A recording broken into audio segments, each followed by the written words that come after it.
In this video, we'll go through power supply removal and replacement on the Dioplex 4mm. Before removing any parts, make sure that power is disconnected or turned off.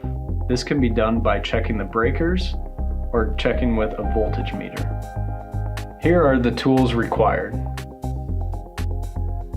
Remember to take a photo of the parts that you are replacing before you take it out.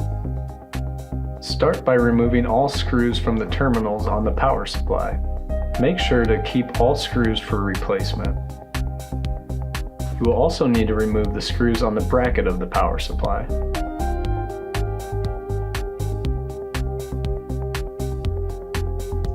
Place the new power supply into position and screw it down.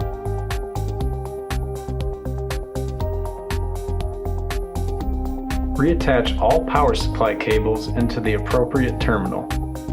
Make sure all screws are tight into the terminals. Also make sure that all the wires are in the correct position. And finally, replace plastic cover over the high voltage terminals.